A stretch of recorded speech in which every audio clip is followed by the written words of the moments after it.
పెనుగంచిప్రోలు గ్రామంలో వేంచేసియున్న శ్రీ గోపయ్య సమేత తిరుపతమ్మ అమ్మవారి దేవస్థానంలో నేటి నుంచి 5 రోజులు మాలధారణ జరగనున్నట్లు ఆలయ అధికారులు తెలిపారు. మాలధారణ ధరించేందుకు తెలుగు 2 రాష్ట్రాలు చెందిన భక్తులు పెద్ద ఎత్తున మాలధారణ స్వీకరిస్తున్నారు. ఆలయం అధికారులు భక్తులకు సౌకర్యాలు వసతులు సమకూర్చినట్లు తెలిపారు.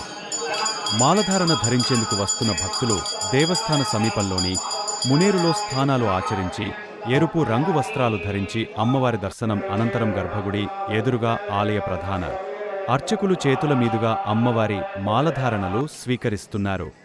ముందుగా అమ్మవారి కైంకర్యాలు నిర్వహించి అనంతరం 15వ తేదీ సోమవారం ఉదయం 5:56 నిమిషాలకు మాలధారణలు ప్రారంభించారు. అమ్మవారి మాలధారణ ధరించేందుకు భక్తులు పెద్ద ఎత్తున తరలివస్తుండడంతో ఆలయ ప్రాంగణం మొత్తం అమ్మవారి ఎరుపు రంగు దుస్తులతో కనువిందు చేసింది.